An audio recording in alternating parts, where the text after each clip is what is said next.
Surah Al-Mursalat of the Quran tells us of a shadow. For those who have been rejecting the signs of Allah, the truth which has come from Allah. So Allah is sending a shadow upon the world. Intaliku ila zillin zi salasi shu'ab. There are no shadows in Jannah. Shadows belong to this world. Shadows belong to the material universe. Intaliku ila zillin zi salasi shu'ab. Proceed now, let history proceed to a shadow which will come upon the world, and we should have three parts. Three parts of a shadow. And when the three parts are over, the shadow will be gone, and then you see the reality itself. My eschatology tells me that's Dajjal. But I don't want you to accept my views until you have done some thinking of your own. And you have come to the conclusion that I have come to. Otherwise, such students are a danger to me, to simply accept everything like you are a danger. I want you to think. And in the hadith of Dari, our Prophet said the same thing. Alayhi salatu wassalam. That when Dajjal is released, he will live for 40 days on earth. 40, not mathematical 40. One day like a year, first part. One day like a month, second part. One day like a week, third part. وَسَائِرُ أَيَّامِهِ كَأَيَّامِكُمْ. And then the shadow disappears. And his day is like our day. He will be in our world of space and time. But only after the three parts of the shadow are finished. Because I am a scholar of international relations, which I studied in 2 universities,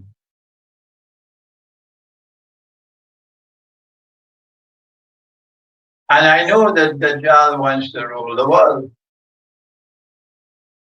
from Jerusalem because he wants to impersonate the true Messiah.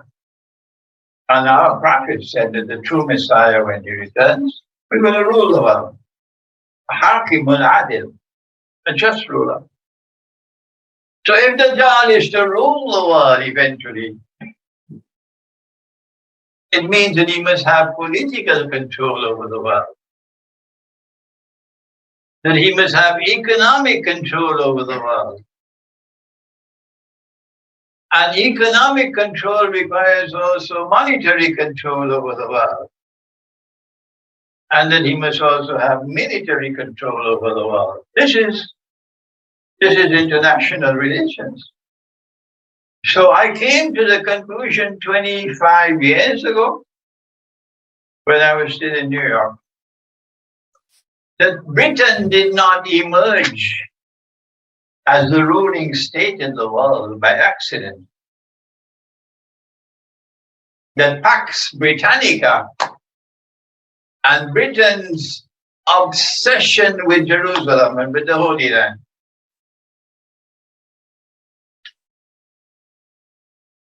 implied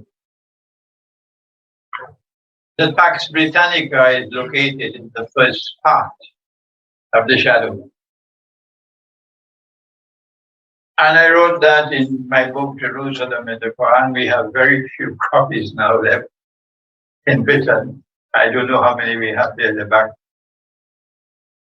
Pax Britannica is the first part of the shadow, and I wrote Jerusalem in the Quran, Terima, 20 years ago. And then I noticed that the United States of America replaced Britain as the ruling state in the world. And I said, it didn't happen by accident.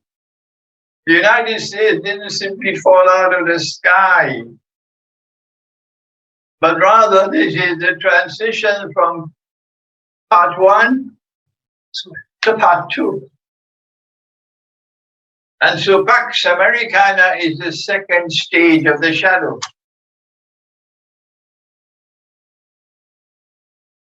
But America is big. And America is surrounded by water. And by Canada at the top. And Mexico at the bottom, but they can know how to handle Mexico. So they're safe. They're safe. You can't attack the United States. Who has attacked the United States in 200 years? And Britain is surrounded by water. And before the age of the aircraft, the only way you could attack Britain is if you had a very powerful navy. And Pax Britannica was unique in that Britain had the most powerful naval force in the world, and no combination of rivals could challenge it. That's why one of the reasons for the First World War was to tell Germany, you cannot challenge our dominance as a naval power. But biological warfare now becomes important in Akhir or Zaman. Why?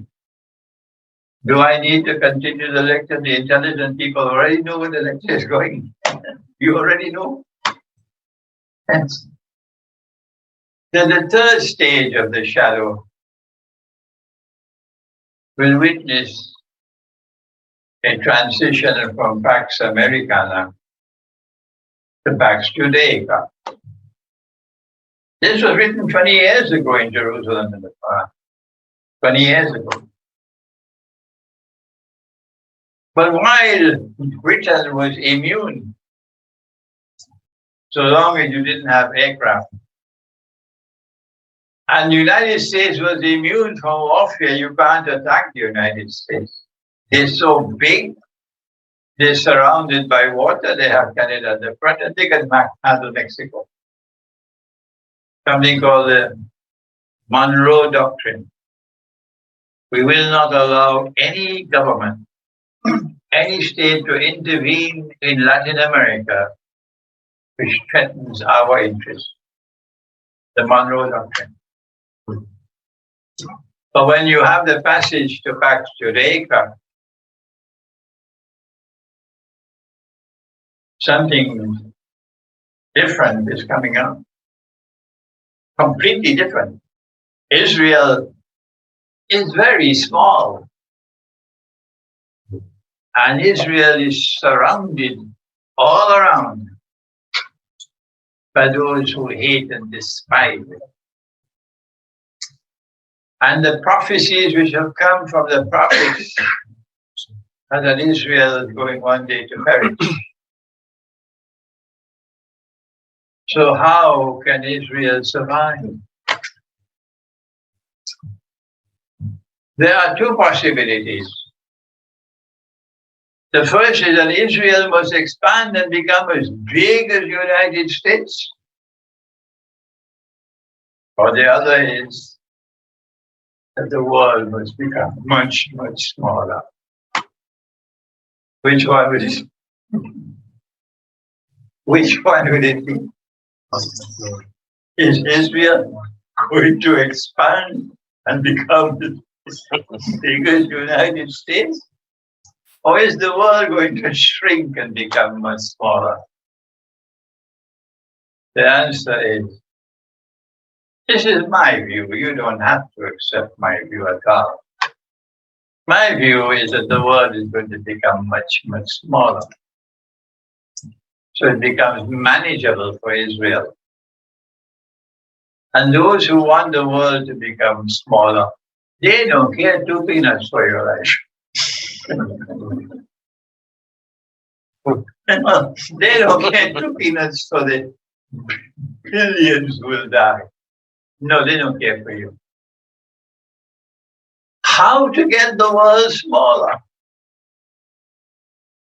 Much smaller. You need to get billions of people to die. How to get it smaller?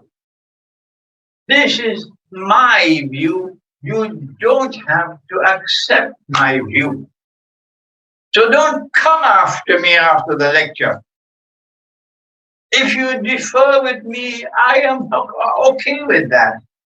But then you must tell me, how is the world going to become smaller? One way, of course, is warfare. And that is weapons of mass destruction, nuclear warfare. And the other way, the safer way, the easier way, the way which leaves no nasty footprints, is biological warfare. And so I introduced the subject of biological warfare in Akhir, Zaman in the context of a Pax Judaica which wishes to replace Pax Americana. And the predicament of an Israel which is small and surrounded at all sides by those who hate that country. Is this the biological warfare which will reduce the world's population substantially? Is this it? Only some people can answer that. Not me, not you. We're now facing, for the last almost 2 years in the world. And while I was in Pakistan, I lectured on this subject several times and I argued. I don't know whether your Darul Uloom has made an effort to, but I did it. I said that we who follow the religious way of life, we believe in a God, Allah Ta'ala, the one God.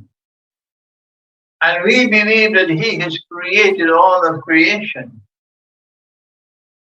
And He has not created this world with falsehood. ما خلقت هذا باطلا.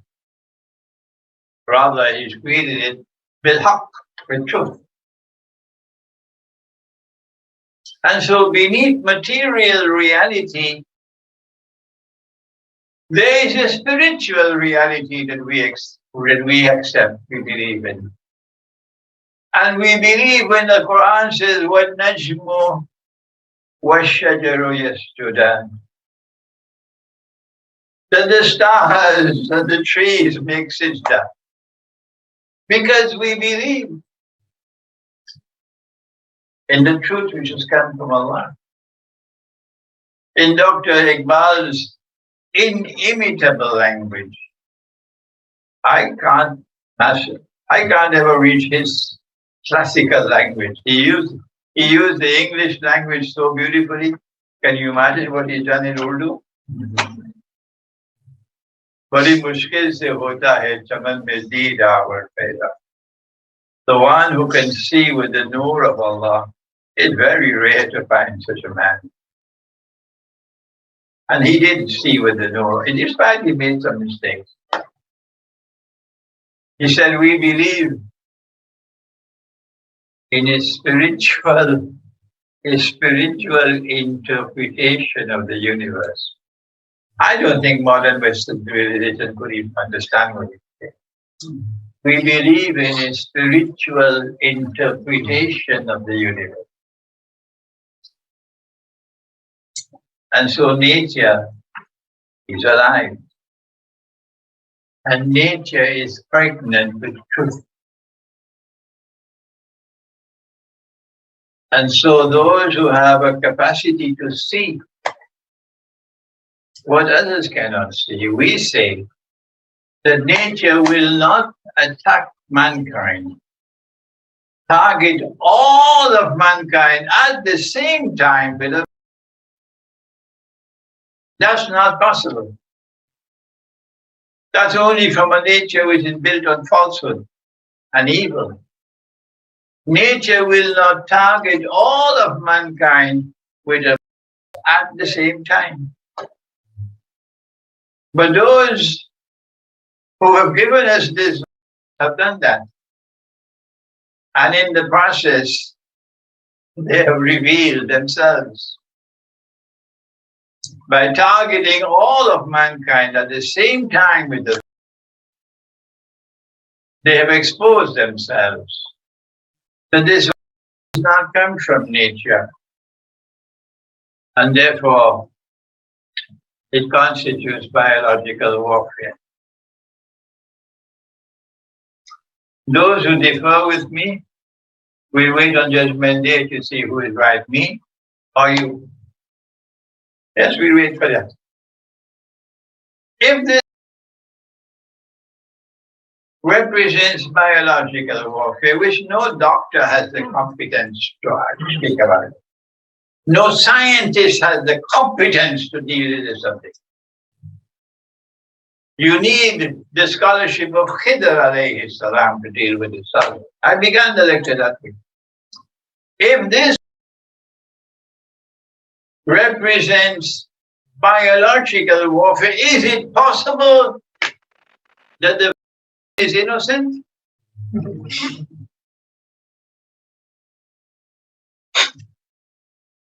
No. Those who still have the capacity to think would know that no, the will also be a part of the biological warfare. In fact, it might be far, far more dangerous than the.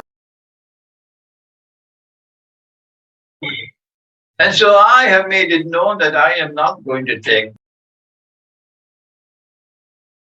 And if tomorrow I'm not allowed to travel anymore, well then stop traveling. But the reason why I can say I'm not taking them, inshallah, is because I don't have a mortgage on a house, dependent on my salary every month to pay the mortgage. And if I lose my job, my family will be on the street. I did not trade my freedom for a mortgage. Those of you who have traded your freedom for the American or the British dream of a house that you buy on mortgage, you regret having lost your freedom. You regret having lost your freedom because you are stuck now. You have to remain in your job to pay the mortgage. And the only way you can remain in your job is by taking the. So don't ask me, Sheikh, what to do. Don't waste your time sending an email, Sheikh, what to do. Give me some guidance. And then there are those who have children. And your children will not be allowed to go to school until they're. So what am I going to do? If I keep my children at home, they might even come and see my children. And then there are those who say, no, we're leaving. How are we leaving? We're not going to remain here. Your wife says to you, honey, you can go, I'm staying. And your children say to you, Papa, you can go, we're staying. You're stuck. How can I leave my wife and children? That's the road to freedom. I can't leave it. Don't blame me, blame yourself. If you accept this analysis, then you'll not be a part of the, my language is going to be harsh now, the sheep and the cattle who betrayed the religion in the masjid. The sheep and the cattle who disgracefully betrayed Islam in the masjid. When Allah's messenger said, if you leave a space, Shaitan will come and take that space.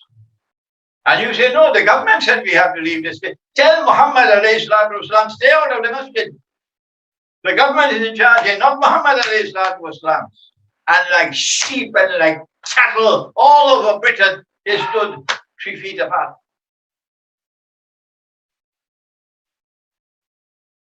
On Judgment Day, you know who it is who wanted you to do that and who is laughing at you now. You committed bid'ah. So no water for you from Kausar on that day. One hadith says, it is the Prophet who will not give you water. And the Prophet say, no water for you because you changed the religion.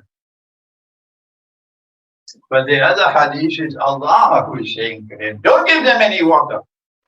They change the religion after you left. And the sheep and the cattle will obey the order. You cannot perform salat in the masjid without a... What do you do when those who have power in the world give you this ruling that only 5 people can assemble for Salatul Jummah, or 8 people can assemble, not more than that. And you must stand 3 feet apart and you must wear. What do you do? The answer for those who have a little bit of common sense is it is better to stay home and perform your salah than to go to the masjid and change the religion. They're going to be angry with me now all over Britain for exposing their betrayal. Same people who close the doors of the masjid. But alhamdulillah that these words can reach the masses in Britain. And they're listening to me. And those who betrayed the religion are now going to be the laughing stock of the world. So what do we do? Our Prophet said, when a plague breaks out, today is called an epidemic. If you are in the area where the epidemic is taking place, don't leave. And if you're outside, don't enter. But he never said, shut down the market. He never said, stop going to the masjid. He never said, don't go and visit your neighbor who is ill. He said, if you stay where you are, not running away, and you die, you're shaheed. Would you believe it? There are people who say that they are Muslims and they're running away from shaheed. They don't want to be shaheed. They've been with this for almost 2 years now. And I'm in a masjid and speaking truthfully to you. I have never known any fear in my heart for even one fraction of a minute for all of these 2 years. I have lived my life normally these last 2 years. And I found people with, baby wipe. And they're wiping the handle of the door and the faucet and they wipe it. Anyway, and the inside of the house.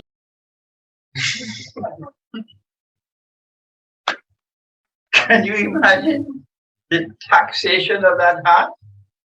Living in constant fear. Our Prophet ﷺ, however, told us that the time will come when a believer, in order to preserve his deen, will have to flee to the mountainside and places where rain falls, taking with him some sheep and goats. You're not going to find any social distancing out there. In the remote countryside. And Albania, you got lovely mountains. Oh, yes. You have lovely, like the north of Pakistan, lovely mountains, mashallah. You go to the mountainside, the places where rain falls. You withdraw from society. You produce your own food, your own milk and meat. And your religion will survive. You remain in the city, and you're going to lose your religion. But our Prophet sallallahu alaihi wasallam also said, one of the signs of the last day is that the Arabs are going to experience plague, which is epidemic. And they will die the way sheep die in a plague.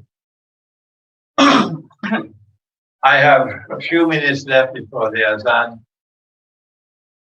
And I came to the conclusion more than a year and a half ago, when the virus first started. I came to the conclusion that this has come from Dajjal. And this has not occurred accidentally. That there was an enormous amount of planning that took place prior to the emergence of this. And the is meant to proceed stage by stage, incrementally, until it reaches its conclusion. That conclusion could not only be vast amount of deaths around the world, but more importantly, that the Arabs will be wiped out by plague, prophesied by the Prophet himself. And so if it will be DNA specific for the Arabs, or if it is meant for them, will wipe out the Arabs in Israel and around Israel, where they live in densely populated communities. And this, of course, is meant to facilitate facts today.